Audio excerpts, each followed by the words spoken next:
धन धन सदगुरु तेरा ही आसरा। आज के विचार अनमोल वचन खुद मुख्तियारी से नेक कर्म बनाओ। पूज्य गुरु जी सच्चे रूहानी रहबर पूज्य गुरु डॉक्टर गुरमीत राम रहीम जीजा फरमाते हैं कि आज के दौर में इंसान के अंदर से इंसानियत लुप्त प्राय हो गई है। इंसान काम वासना क्रोध लोभ मोह अहंकार मनमाया के गुलाम बन गया है। विषय विकारों के अलावा दिमाग में कोई और बात चलती ही नहीं।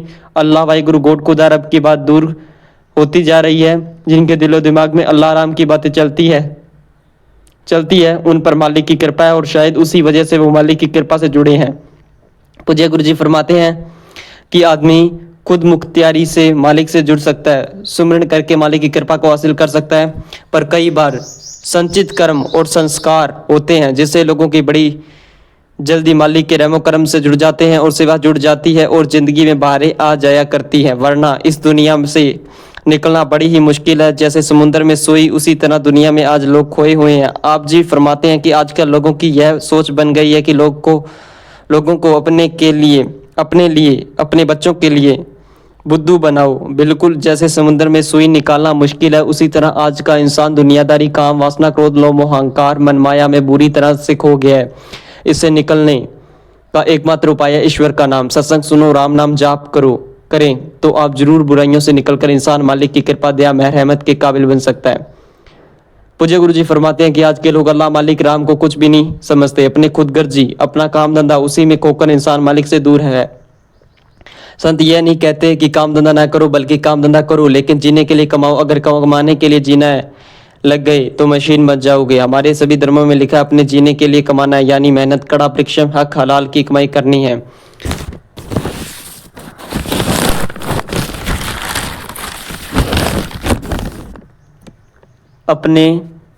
हमने अपने फर्ज कर्तव्य का निर्वाह करना है। जो बच्चे हैं, शरीर है, परिवार है, उनका पालन पोषण तो करना ही करना है, लेकिन उनमें इतना भी न फंस जाओ कि उसके अलावा कुछ नजर ना आए, कि दिन रात सोते जागते यही सोचते रहो कि उसको लूटो इसको लूटो उसको बर्बाद कर दो, इसका हक मार कर खाओ, उसका चैन से जीने ना दो, उसको दबाकर रखो, ब्लैकमेलिंग करो इत्यादि इत्यादि। यह किसी धर्म में लिखा हुआ नहीं है कि आप जी फरमाते हैं कि इंसान को संतुष्ट रहना चाहिए। संतोष धन सबसे बड़ा धन है। जिनके अंदर संतुष्टि होती है वो दुनिया में सबसे सुखी होते हैं।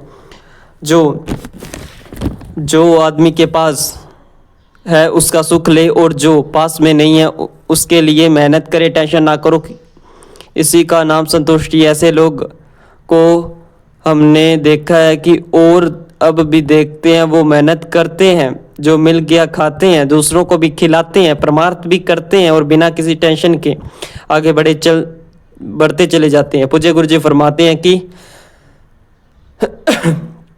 कड़ा परिश्रम करना जरूरी है। लोग कहते हैं कि जो मालिक ने लिखा है वो मिले ही जाएगा, लेकिन आप खुराटे मारते रहोगे तो कहाँ से मिल जाएगा। परमात्मा ने इंसान को खुद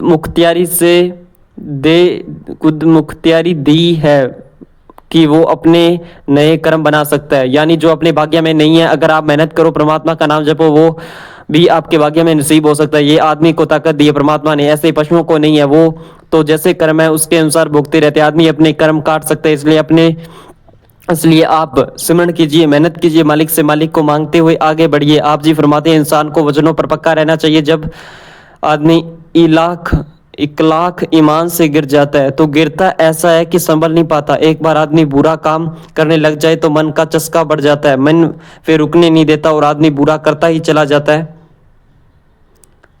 कहते हैं कि जिस पशु को रस्सा चबाने की आदत पड़ जाए उसकी आदत छुड़वाना बड़ा, जिससे पशु रस्सा तो क्या खाना भी नहीं खा पाता, जब बिल्कुल खाने वाली जगह पे आता है तब वो खोल देते हैं और पशु खा लेता है। लेकिन आदमी का क्या चढ़ाएं आदमी के, उसको तो आदत पड़ गई, आराम छुड़वाए तो छुड़वाए। आदमी हिम्मत करे तो छोड़े वरना आदत जाती नहीं। हाँ, आदमी की आदत को परमात्मा के नाम से, भक्ति इबादत से और आत्मविश्वास से बदला जा सकता है। इसके लिए आपको मालिक के नाम का सुमिरन करना होगा, भक्ति इबादत करनी होगी, तभी आदतें बदलेगी और तभी मालिक की कृपा दृष्टि के काबिल बन पाएंगे। धन धन सतगुरु तेरा ही आसरा।